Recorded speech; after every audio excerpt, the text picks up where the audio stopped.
네, 우리는 지금 수특 인문예술 파트로 흐름, 토픽은 연결된다는 컨셉을 보고 있는 거예요.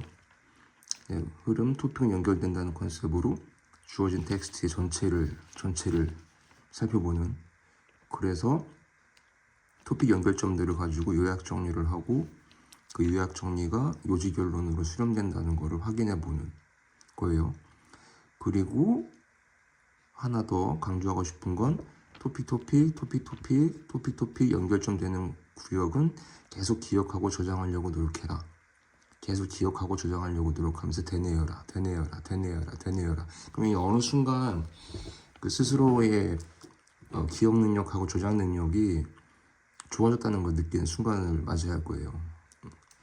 꼭 그래서 요약 정리하는 연습을, 적어도 지금은 이제 연습하는 기간이니까 이 수특 같은 거 가지고 연습을 할 때도 그냥 문제 다 풀자 이러기보다 텍스트 보고 흐름의 컨셉이라면 전체를 보는 연습을 한 뒤에 이 텍스트가 무슨 얘기를 어필하려고 하는지를 정리를 해본 뒤에 문제 풀어보란 말이에요. 그러면 이전에 문제 풀던 거랑 맛이 다르다는 걸 스스로 느낄 수 있을 거예요. 그러면서 세련돼지는 거거든. 볼게요. 자, 그리스 비극, 아리스토텔레스 비극 이러네. 그다음 연민과 공포라는 구절이 나와요. 자, 비극 갖추어야 할 조건. 자, 그럼 일단 연민과 공포가 그 다음 단락에서 연결되고 있는 거 보이죠? 자, 그럼 비극에서 연민과 공포가 이제 중심화제라는 것이, 흐름의 케이스 1, 2, 3이 있다고 했지만 그래도 여러분은 케이스 2를 중심으로 단락과 단락의 토픽 연결점을 보는 연습을 해라 했죠? 그 다음에 1, 2단락의 연결점이 메인 토픽 중심화제다. 자, 그러면 아리스토텔레스가 비극을 연민과 공포로 얘기하는 게 중심화제인데, 그럼 6가지 요소가 있대요. 그 중에서 뭐 플롯, 성격, 블라블라 이렇게 있는데 플롯부터 얘기해. 이게 가장 중요하대. 그럼 해당 단락은 플롯에 대한 얘기가 토픽이 되는 거겠죠. 토픽 연결점 뒤에 새롭게 추가되는 내용이 토픽이다. 그렇죠? 그리고 참고로 앞선 1번부터 4번 챕터에서도 확인할 수 있을 텐데, 그럼 그거는 다시 뒤에 내가 반복 변화라고 하는 거에 대한 얘기를 할 때 또 할 수도 있어요. 자, 봐. 즉 한 다음에 밑줄친 B가 나오거든. 자, 부분 문제도 밑줄친 어휘 문제도 키센텐스 구역이 있어요. 부분 문제, 즉 밑줄친 어휘 문제도 키센텐스 구역이 있어요. 그러다가 내려와서 아리스토텔레스, 연민과 공포, 인물 이렇게 나왔죠. 그럼 여기서도 약간 케이스 3의 특징이 있긴 해. 근데 재구성상에서 뒤쪽에 있는 것보다는 앞쪽 두 쪽에 좀 더 신경을 쓴 것 같죠, 이 텍스트는. 그래서 인물 얘기를 해. 근데 여기서 일단 주어진 세트상에서 더 중요하게 봐야 되는 건, 네 번째 단락에서 아리스토텔레스 이렇게 나갈 때 막연하게 아리스토텔레스 이렇게 보지 말고 이전 단락의 토픽을 계속 되뇌이라고 했잖아요. 떠올려라, 환기해라. 그러면 나 같으면 이렇게 읽는 연습을 할 거란 얘기지.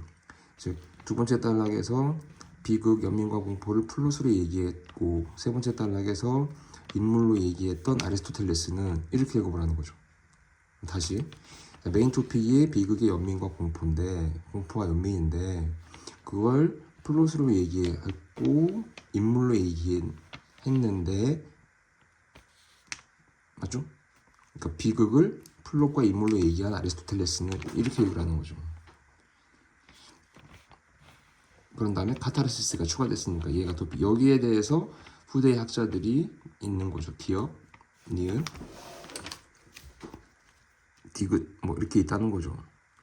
자, 그럼 여기 마지막 단락에서 아리스토텔레스의 이론이랬잖아. 이것도 역시 막연하게 읽지 말고, 여기서 아리스토텔레스의 이론은 앞선 이전 단락의 토픽들을 다 묶어주는 거죠. 특히 메인 토픽 비극을 공포, 연민과 공포로 봤던 애가 플롯과 비극의 인물로 얘기했던 아리스토텔레스의 이론은 뒤에 자연주의적 연극, 니체, 뭐 비판도 받았지만 그래도 영향을 미치고 있다. 여기 이제 마지막 단락이 토픽 되겠죠. 여기에 대한 비판도 있지만 영향을 미치고 있다. 이게 마지막 단락의 토픽이 되는 거예요.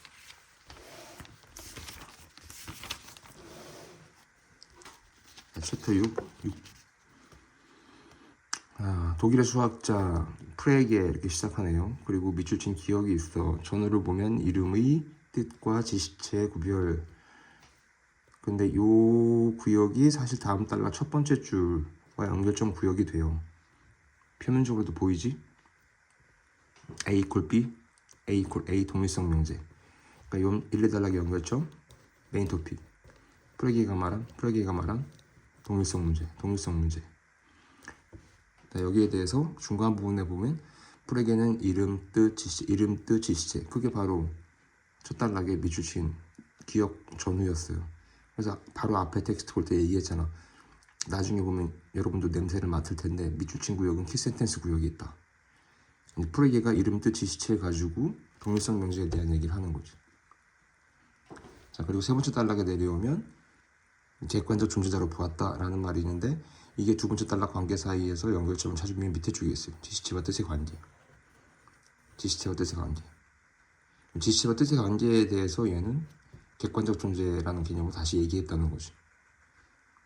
자, 토픽 연결점 구간은 위치가 중요하지 않다. 앞, 중간, 마지막. 위치가 중요하지 않다. 반드시 있다는 게 중요하다. 근데 뭐 말 나온 김에 하면 이거를 처음에는 단락과 단락 사이에서 우왕좌왕한다고 그건 크게 신경 쓸 필요 없어요.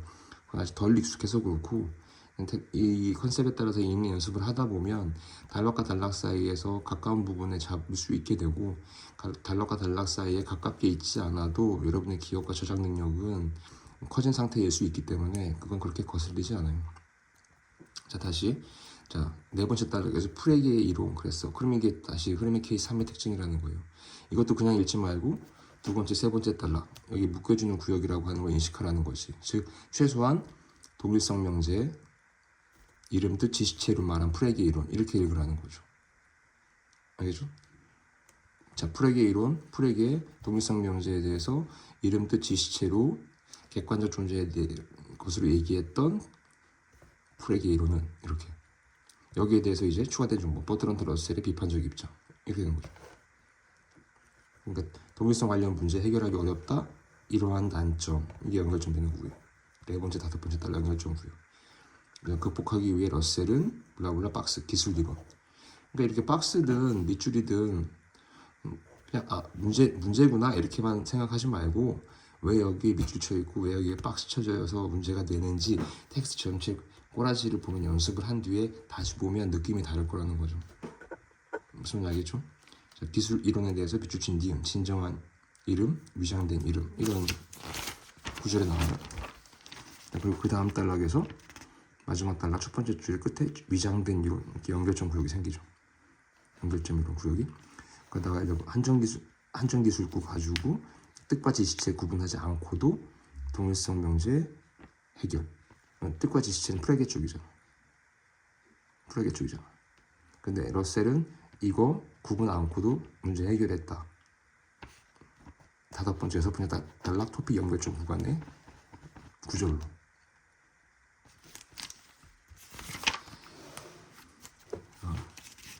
7번 볼게요. 북송, 유학, 하다가 성리학, 장제정의라는 이름이 나오네. 장제정의. 그럼 냄새 나잖아요. 케이스 3을 예상을 하는 거죠. 말하고자 하는 걸 모두 제시해. 그 다음에 차례대로 또는 묶이는 구역을 형성하는 텍스트의 꼬라지, 흐름. 그러니까 자, 두 번째 단락 장제로 시작하지. 세 번째 단락 정의로 시작하잖아요. 그럼 뭐 예상된 흐름이잖아요. 그렇게 까다롭지 않아 이 텍스트 같은 경우는 볼 때. 자, 그러다가 네 번째 단락에 와서 성리학의 대표학자 주희 이렇게 나와요. 그럼 밑줄 친 니은, 장제와 정의 이렇게 나와요. 그럼 두 번째, 세 번째 단락의 토픽이잖아요. 다시 쓰진 않았지만 자, 밑줄 친 부분 문제도 키센텐스 구역이 있다. 당연히 토픽 연결점은 키센텐스 구역이죠. 그러니까 이 케이스 3의 특징이잖아. 두 번째, 세 번째 단락 다 묶어주는 구역이 밑줄 친 니은 문제로 나오고 추가된 정보가 주의. 추가되는 정보는 참고로 앞이 될 수도 있고 뒤에가 될 수도 있어요. 그런데 그거는 묶이는 구역, 연결점 되는 구역만 찾아주면은 포착하기 어렵지 않기 때문에, 그래서 케이스 2를 중심으로 여러분들은 토픽 연결되는 구간을 계속 보려고 연습하라는 거예요.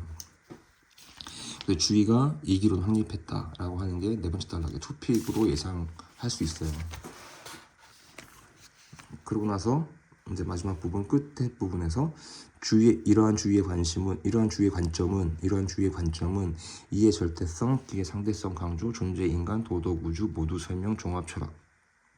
여기에 장제 정의 사상 기여한 바 크다. 끝인 거죠. 자, 다시 하나 볼게요. 자, 프랑스 블라블라 바르트 이렇게 시작을 해요. 그리고 그 다음 단락에서 바르트로 시작하는 거 보이지? 자, 1, 2단락의 연결점 중심하자 메인 토픽이다. 단락 토픽 연결점은 앞이냐 중간이냐 끝이냐가 중요하지 않다. 연결점 위치는 중요하지 않다. 반드시 있다는 게 중요하다. 그리고 추가된 정보는 소시르 이론을 분석 도구로, 이렇게 추가된 정보. 그 다음에는 소시르 이론에서 언어 기호 문제가 계속 나오겠지. 이게 해당 단락의 토픽이에요. 그러면 그 다음 단락에서도 토픽 연결점 구역으로 확인할 수 있다는 거죠. 세 번째 단락 바르트라 블라블라 하면서 이미지 텍스트 역시 마찬가지로 기호. 그럼 이미지 텍스트에 대해서 기억, 니은, 1차 기호, 2차 기호. 이게 이제 해당 단락의 토픽이 되는 거예요. 연결점에서 새롭게 추가되는 정보가 토픽이다. 자, 그 다음 네 번째 단락을 봐요. 니은 옆에 현대신화라는 구절이 있잖아. 네 번째 단락이 현대신화 이렇게 시작해. 자, 그럼 일단 기본적으로는 케이스 1이야. 토픽은 연결된다. 근데 여기서 내가 케이스 1, 2, 3을 나눈 이유가 이런 것들 때문인 거지. 세 번째 단락에서 기억과 니은 해가지고 1차 기호, 2차 기호 문제 구역이잖아요. 그럼 1차 기호, 2차 기호 중 두 마리 중에서 네 번째 단락에서 내려온 것은 네 번째 단락에서 연결점이 되는 구역은 2차 기호 현대신화라는 거지. 그럼 얘가 더 중요하다. 이게 흐름의 케이스 2의 특징. 더 중요한 건 흐름이 결정한다. 그럼 2하를 읽어갈 때는 그대들은 1차 기호보다는 2차 기호 쪽에 무게중심을 두고 2차 기호 현대의 신화에 대한 얘기 되는 것들 중에서 하나라도 더 기억하려고 애쓰라는 거죠. 무슨 말이겠지? 그리고 네 번째 단락에서 현대 신화에 대한 얘기를 하면서 마지막 두 줄에서 일상적 기호, 은밀, 이념 전파 이를 설명하기 위해 이렇게 나와요. 이게 연결점 구역이에요. 여기서 참고로 이 그 저 같은 소위 말해서 이제 지시사 같은 경우 있잖아. 이런 것도 좀 주의 기울이면 더 좋아요. 왜냐면 이런 건 그냥 무의식적으로 이를 설명하기 위해 하면 위의 내용은 날아가 버리고 그냥 이를 설명하기 위해 하면서 그 다음 단락에만 뭐 치중하게 될 수 있거든. 그러니까 이렇게 지시적 신경 쓰고 앞에서도 말했지만 뭐 아리스토텔레스 이렇게 사람이 나왔을 때 아리스토텔레스가 이전에 뭐라고 얘기했는지 비극에 대해서 플롯을 가지고 인물을 가지고 비극을 공포 연민 얘기한 거 이렇게 계속 축적해 가면서 쌓아가면서 읽으라는 거예요. 자, 이를 설명하기 위해 세 번째, 네 번째, 다섯 번째 달 연결 구간에 관련된 내용을 얘기하기 위해 표지예로 들었다. 그럼 2차 표기 또 나오잖아요. 이게 더 중요한 거지.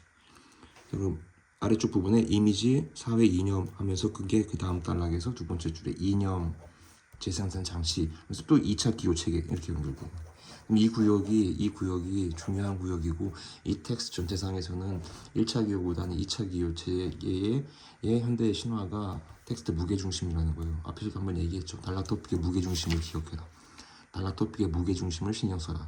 그건 흐름에 따라서 익숙하게 할 수 있다. 흐름에 따라서 단락 토픽의 무게중심을 체크하고 문제의 구역까지 요지 결론의 내용까지 짐작할 수 있다. 이러면 끝이죠. 이러면 끝이에요. 그리고 1번 문제 한번 만져보세요. 어떻게 수월하게 풀리는지. 자, 오케이. 지금 이게 오늘 두 개 영상 정도에서 인문예술을 다 끝내버릴까 했었는데 역시 예상대로 좀 더 길어지고 해서 3개로 쪼개야 될 것 같습니다.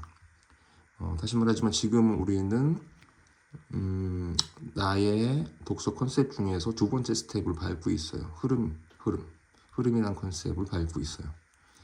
오케이, 감사합니다.